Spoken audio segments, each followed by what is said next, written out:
Hello friends, so today we are going to understand the very logical and lovely interesting concept of orthopedic screws and plates. Okay, it is very logical and interesting, but sometimes not just in residency, even in our clinical practice, it is very confusing and we are apprehensive of that. But once you understand, believe me, once you understand the concept of orthopedic screws and plates, it will become a cakewalk, a very lovely logical cakewalk, not just in our residency but even in our clinical practice. Once you know the mechanism of working of screws, it will help you a lot intraoperatively for fracture reduction and fixation. Okay, so without further ado, let us begin the concept of orthopedic screws. So if you don't want to get screwed in the OT, stay glued to the screen because we are going to understand the concept of screws, not to get screwed. Okay. Okay, so what our plan for today is we are going to understand all this orthopedic screw types with the concept in detail.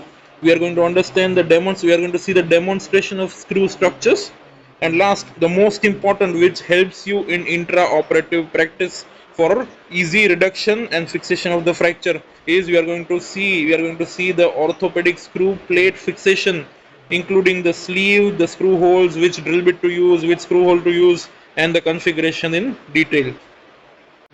So as we can see, most of the orthopedic screws, the very interesting concept of orthopedic screws, almost all the orthopedic screws are present over here.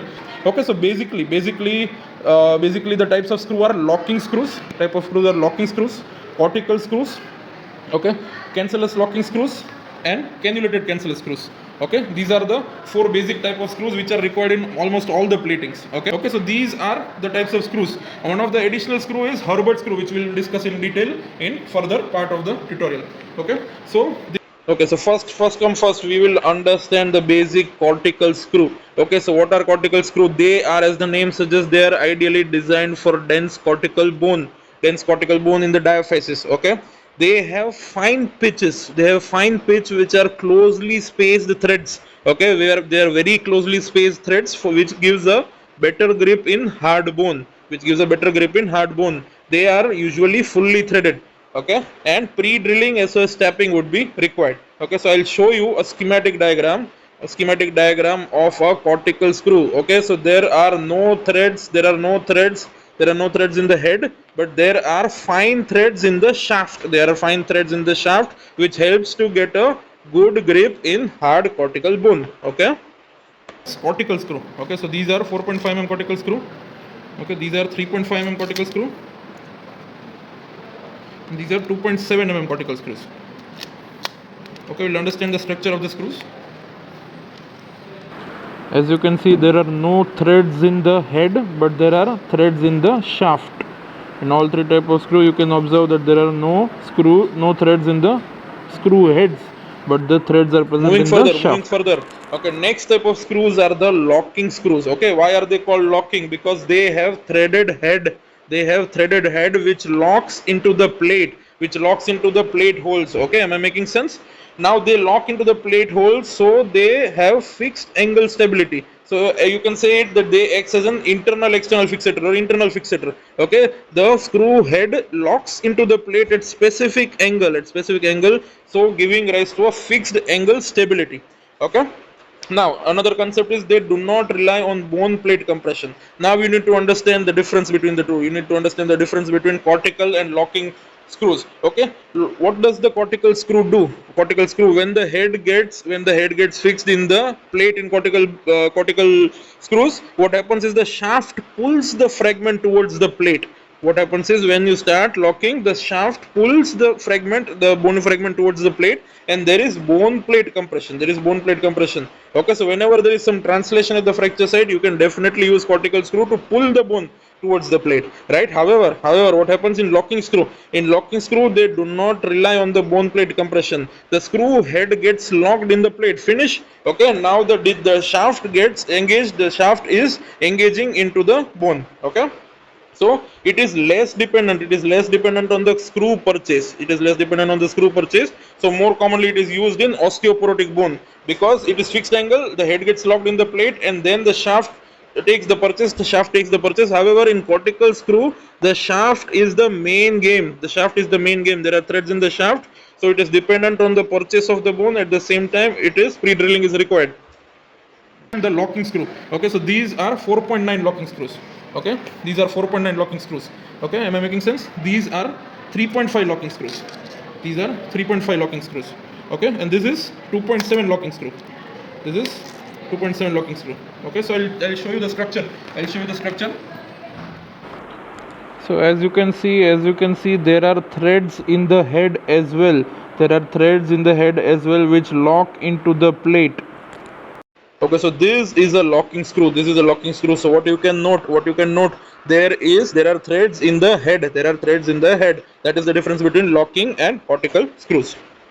Moving forward, we will understand the concept of locking cancellous screws. Locking cancellous screw. Okay, so as the name suggests, they have the features of cancellous screw. At the same time, they have locking features. Okay, I'll explain you in detail why. Okay, so there are coarse threads for metaphyseal bone purchase. So where are these commonly used? Locking cancellous screws are used in periarticular area.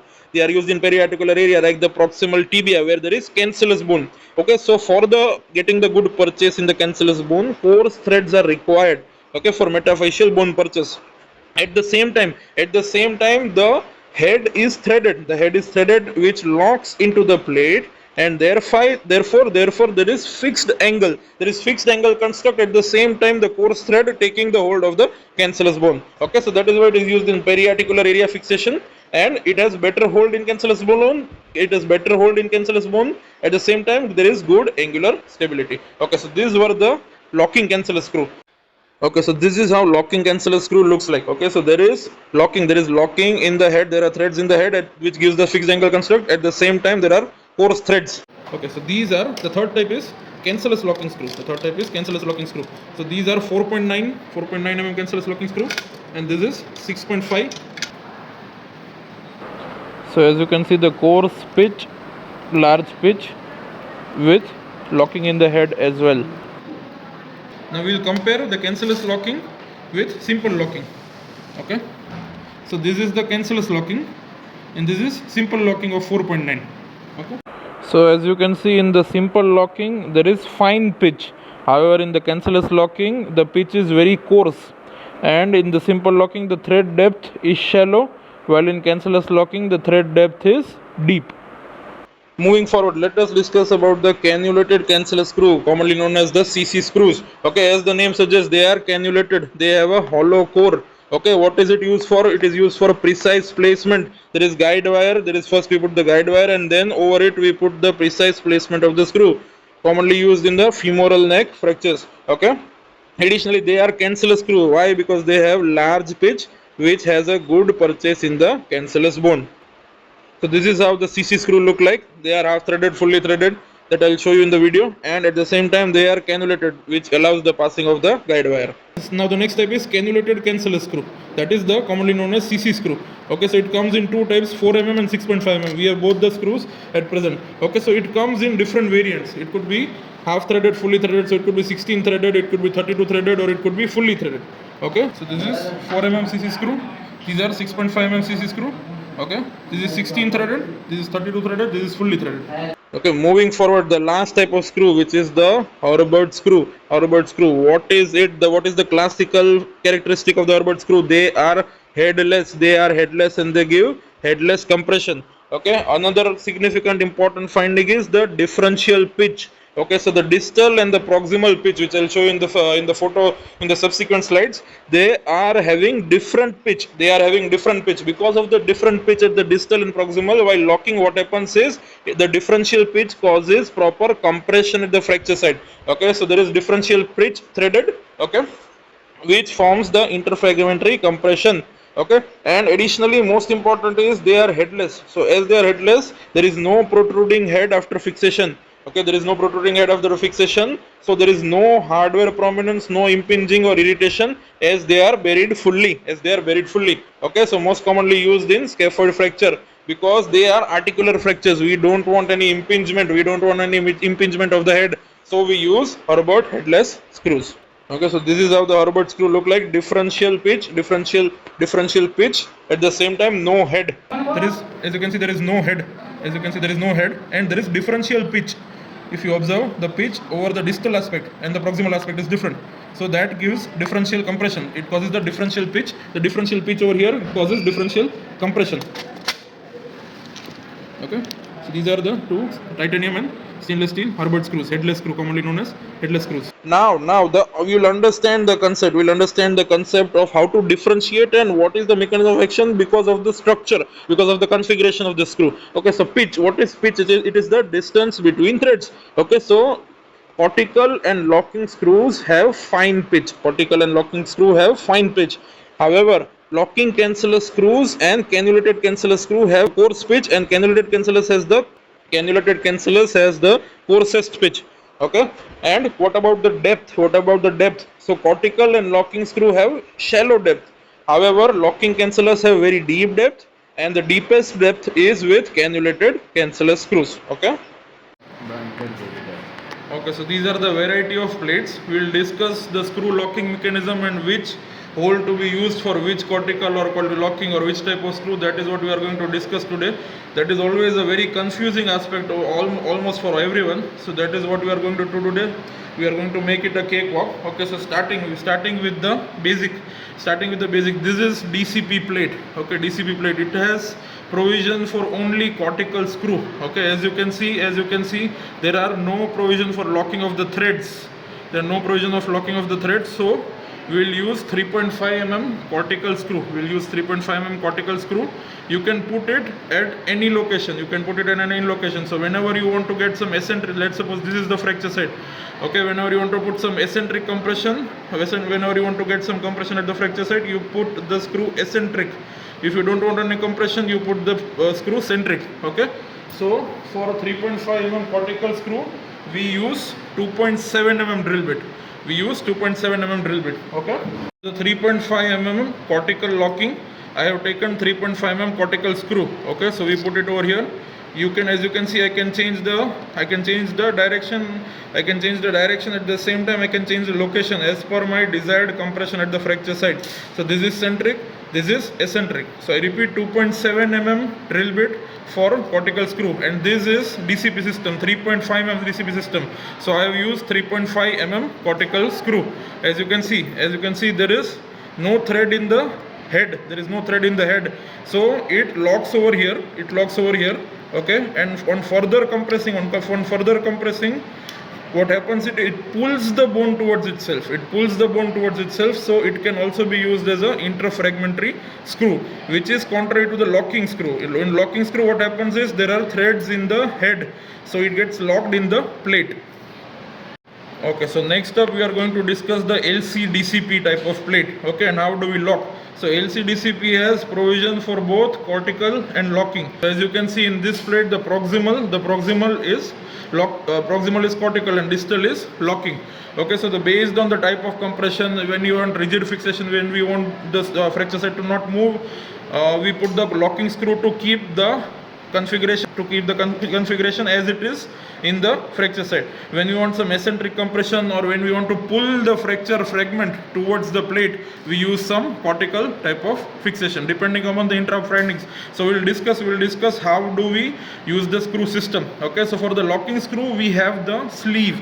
So you can see the color coding system, the blue color coding system. Okay, so for the locking screw, you have the sleeve, which we put over here in the distal hole. Okay, then we can put, as I said, we can put cortical and locking both in this. We can put cortical and locking both. So the drill bit for cortical is same as DCP. It is 2.7 mm. Okay, so drill bit for cortical is same, 2.7 mm, on which we put the 3.5 mm cortical screw. Now the drill bit for locking, as you can see the color coding system, blue color. This is the lock. It depends on the implant to implant, company to company, but usually there is color coding. So let's suppose here there is blue color coding of locking type of system. Okay, blue color coding type of locking type of system. So we use this 2.8 mm drill bit for 3.5 mm locking in LCDCP. Okay, and this is 2.7 mm cortical. Okay. Now, so how do we do? We put the sleeve, we drill with drill bit. Okay, we remove the sleeve, and this is and then we use 3.5 mm locking screw, as you can see. Okay, now the difference, this is the catch. In cortical screw there are no threads in the head, but in locking screw there are threads in the head. So the head gets locked in the plate. Okay, further on there is no movement over here. Okay, further on there is no movement over here because the head gets locked in the plate. And we can use the cortical screw in the cortical hole. Okay, but there is no movement which we can do, which was possible in the DCP type of plate. Okay, and it pulls the fracture towards the plate. Okay, so next up is the distal and radius volar plate. Okay, so it has two types of system. In the shaft it has 3.5 system, while in the distal locking at the distal and radius it is 2.7 system. Okay, so proximally it has two holes. One is cortical and one is locking. Okay, so as you can see, the distal is locking and proximal is cortical. Okay, the system is same as DCP and LCDCP. In 3.5 system, 2.7 cortical drill bit, 2.7 cortical drill bit for the cortical screw, and 2.8 drill bit for the locking screw. As you can see, I put the 3.5 mm in the 3.5 mm system. I put the sleeve.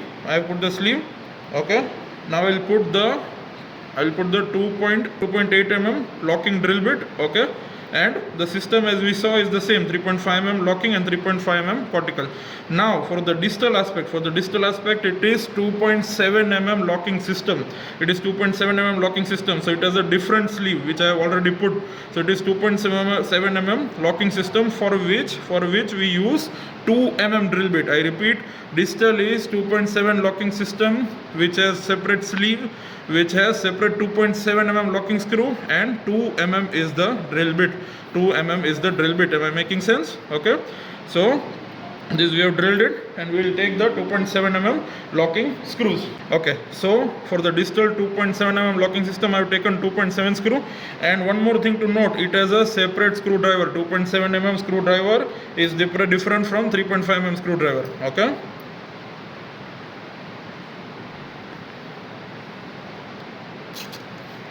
and this also locks in the screw. The screw head also locks in the plate. Usually it is multiple directed. So the variable angle plate, the famous variable angle plate for distal and radius, these are the screws which we put. So next up is the hockey plate for proximal tibia. It has both cortical and locking screw in the distal aspect. Okay, so for the distal aspect there is 4.9 locking system. I repeat, it is 4.9 locking system. So 4.9 locking system, and the drill bit is, as you can see, is the color coding of the sleeve and the color coding of the drill bit. So for 4.9 locking, it is locking system, it is 4.3. The drill bit is 4.3. I repeat. Okay, and for the cortical 4.5 system, it is 3.2 drill bit. Okay, it is 3.2 drill bit. Okay, so the distal hole is cortical hole. As you can see, there is provision for threads in the proximal hole, which is the locking where I have put the sleeve, while distal locking, the distal hole is the cortical hole which has the 3.2 mm cortical drill bit, for which we use 4.5 mm cortical screws. Okay, so we will take the cortical screw now.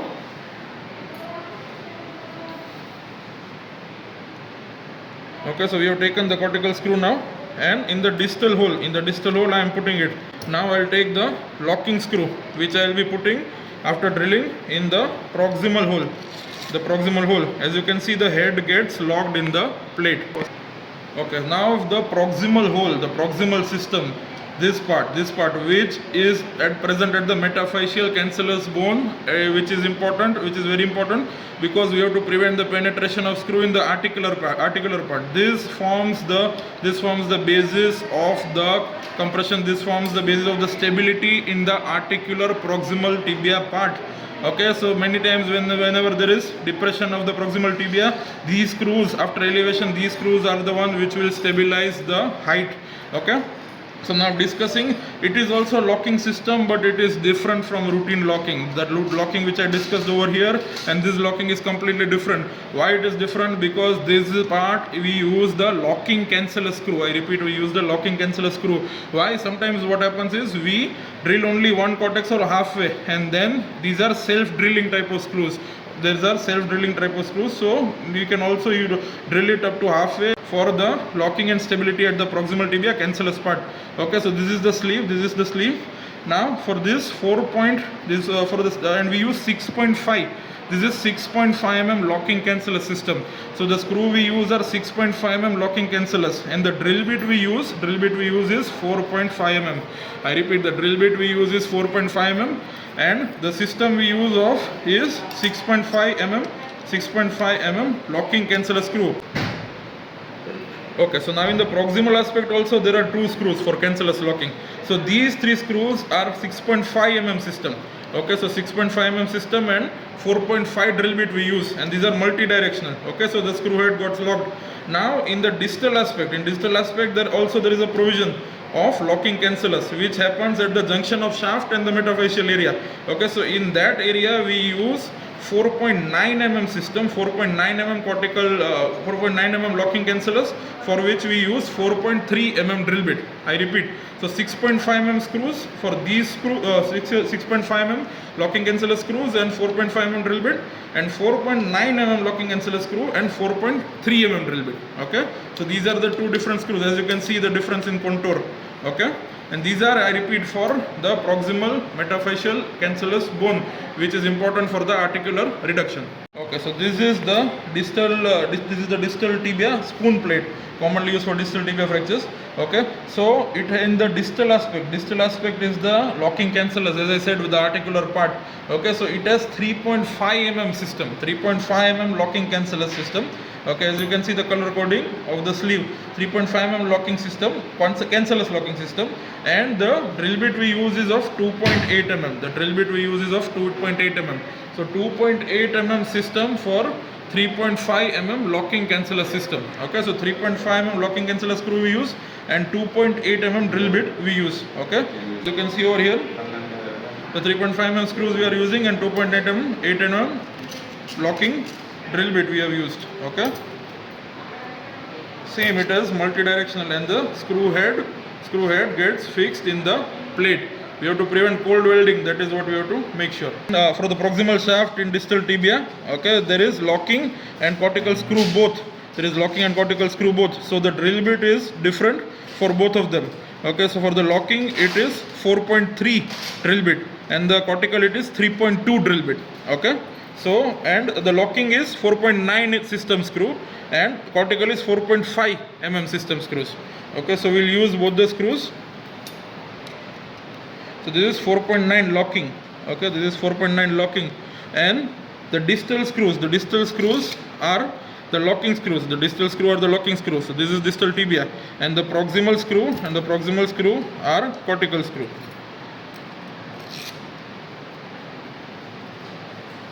Okay, so that was all about orthopedic screws and plates simplified for you by Dr. Mihir Tejura. If you want to understand about other plate configuration as well, let me know. This was Dr. Mihir Tejura. Stay tuned to Bones Orthopedics Simplified for you for other operative tutorials, practical case presentation, and interesting theoretical topics with clinical cases. Thank you guys.